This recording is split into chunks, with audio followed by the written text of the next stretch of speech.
Hi, this is Sarit Switzer, and welcome to the It Is Taught podcast, a podcast devoted to the teachings of Rabbi Shneir Zalman of Liadi as recorded in his most famous work, the Tanya. My hope for this show is to make these teachings accessible and relatable to the average person, regardless of prior Jewish education or affiliation.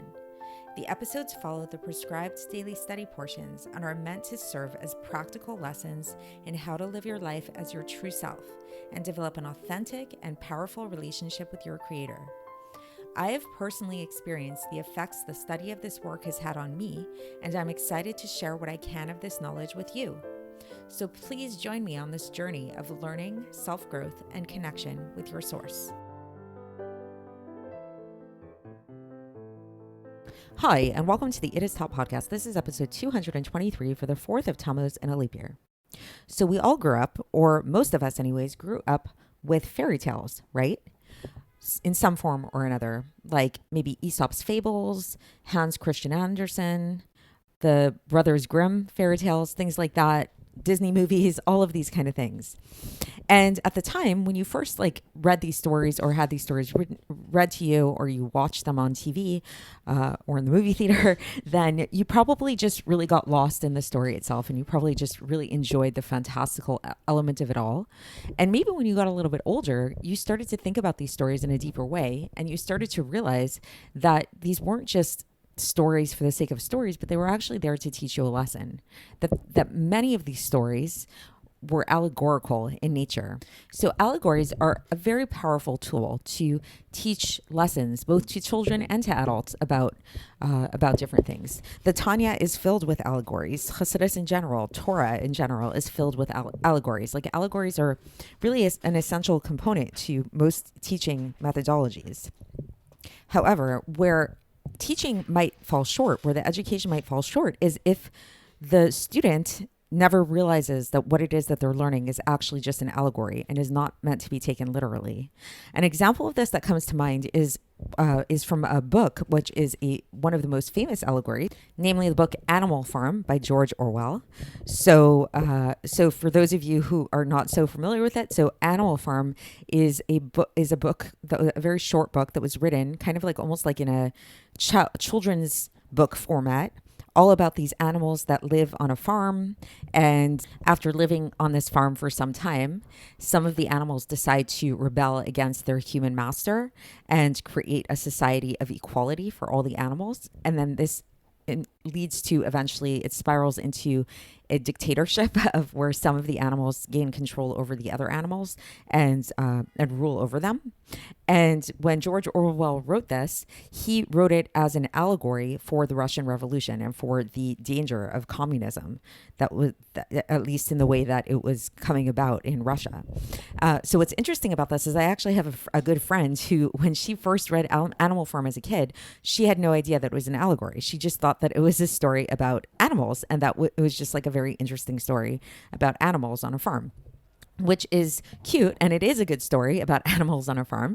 And you could read the story in that way. Like a lot of the fairy tales, the Aesop's Fables, these kind of things, they can be read just in their story format, and you could never even get into the allegory aspect of them. But you really are actually missing the whole point if you don't realize at some point that it's an allegory. So why am I bringing all of this up? Well, this is because that is exactly the subject of today's Tanya, and this is what the Alter Rebbe is going to do. He's kind of giving us a little bit of a time out, so to speak, to remind us of the allegorical nature of a lot of what it is that we're talking about, and specifically the allegorical nature of the idea of the sun and sunlight. So if you've been following along and if you've been paying attention for the past little while, then you notice that one recurring theme that keeps coming up is where we liken God and the way that God relates to the world and to the sun and sunlight. And this is often given as a really profound analogy for helping us understand how God relates to the world by looking at the sun, and how it is that there's nothing in the world except for God, and that nothing has its own existence. And we related this to sunlight, and how sunlight has no existence of its own other than the sun, and that if you were to shine rays of sunlight back into the sun itself, then they would cease to exist. So this is a really useful way to understand God, and at least insofar as our relationship with him. But what the Alter Rebbe is going to do today is he's going to just give us a little reminder and remind us that ultimately this is just an analogy, and we should not equate God with the sun, God forbid, or even God's radiance and the way he relates to us to light. So yes, we call it God's light. We say Or Ein Sof, the light of the infinite light, and that's how we reference God. But we need to remember that this is just an allegory, that God is not actually light. God is not the sun. He's not the source of light.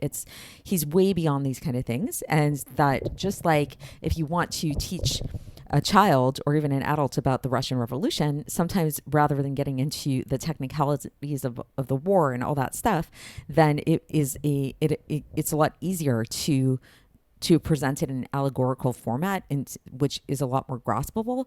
That's basically why it is that we use this analogy of the sun. So that's going to be the focus of today's episode. So let's get into the text. And for context, we are beginning chapter 10 of Sha'ar HaYichud Vehaemuna. And so here we go.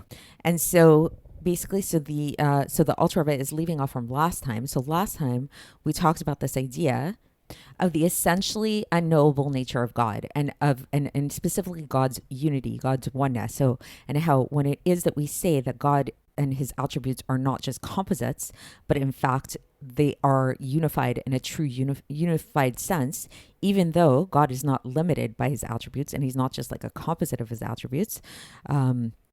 So all of this pointed to this kind of like inability of the human mind to be able to grasp this idea, to grasp this essential paradoxical nature of how on the one hand God's attributes are not really him. Like even if you were to take like all of these attributes and put them together, you wouldn't then you would have God, because God's not a composite of his attributes. Nevertheless, each one of God's attributes are essentially unified with him.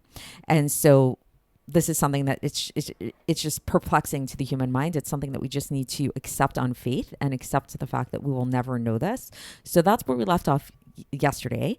And so today the Alter Rebbe takes us from here, and he says, okay, even though that, yes, it's essentially unknowable, this aspect of the unity of God with his attributes, nevertheless, the Torah spoke to us in human terms, in human language. L'shakech et ha'ozen, it's called in Hebrew. So to modulate for the ear what it is able to hear. So again, it's like, if we want to talk about the Russian Revolution, a way to make that like more accessible to children is and to adults also, is to talk about it in terms of animals on a farm, right?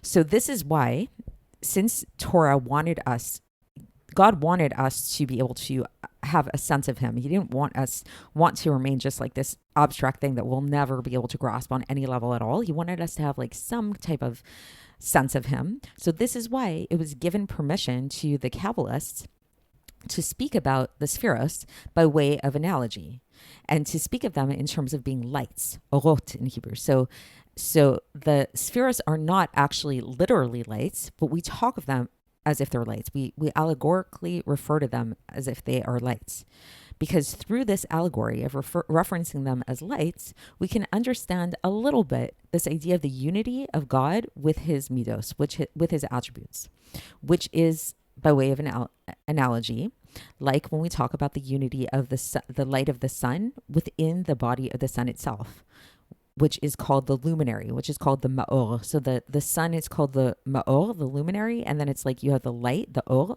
which is when it shines within the body of the sun itself, then it disappears, right? Which we spoke about before. And then the Alter Rebbe here says that we see a reference to this idea of the sun being called the luminary, like the source of the light, or in Hebrew the ma'or, in Bereshis chapter 1 verse 16, where it says et ha'ma'or ha'gadol v'gomer, which means the greater luminary, like the Torah is referencing how God created the world, and he's referencing the sun and the moon, and he refers to the moon the greater luminary, so it's the greater source of the light. So that's how we see that the sun is the source of the light. And then we see that, so we have the ma'or, the source of the light, and then the ray and the radiance and the spark that comes out from this source of light is called or, is called light. And we see this again in Bereshis. Interestingly, a little bit before it talks about the sun, where it's in Bereshis chapter 1 verse 5, where it says V'ikra Elokim la'or yom. So God called the light day. So we see that God created light, which is separate than the luminary, because the light, as it is in the body of the sun, is totally united with utmost unity with the body of the sun. Because within the body of the sun, there is nothing but the luminary. There is nothing like you're going back to the source, right?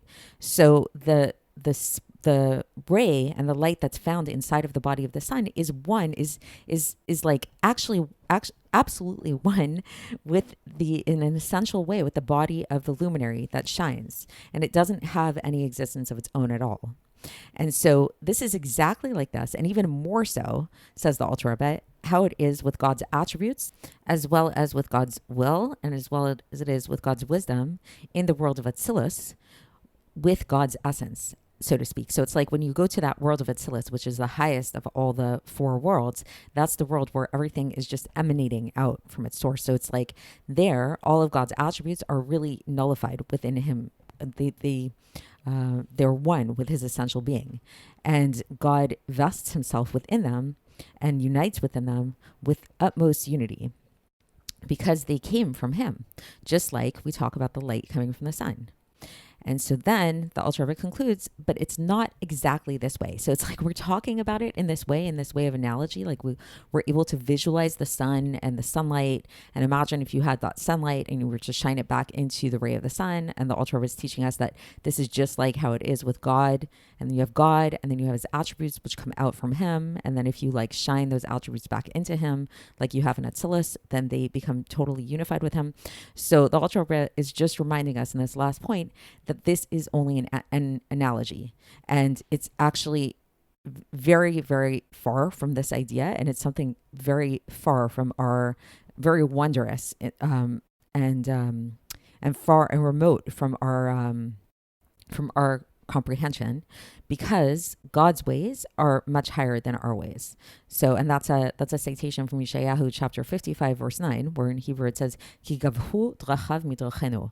So again, so it's just, that's the conclusion of this section, and it's just again a reminder to us that as much as we can talk about the sun as being an analogy for God, and this gives us a nice visual for understanding how God and his attributes relate to one another, we need to keep in mind that this is merely an analogy, and truly what's going on is actually way beyond our comprehension. Just like, again, Lahavdil, that like when a person reads the book Animal Farm, maybe they can have a sense, okay, this is a little bit like how the Russian Revolution works. But if they were to think that it literally happened in that way, or that it even like had a true semblance of that way, that they'd be sorely mistaken, because it's like it wasn't actually animals in the revolution at all. They weren't on a farm.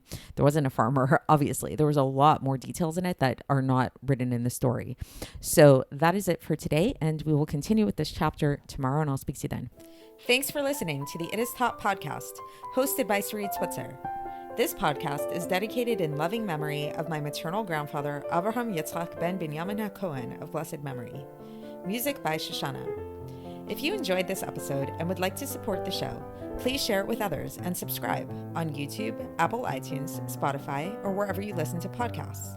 And make sure to leave us a 5-star review. To find out more about the It Is Taught project, including more information on my soon-to-be published book, please visit our website, itistaught.com. To catch the latest from me, follow me on Facebook, Instagram, and Twitter.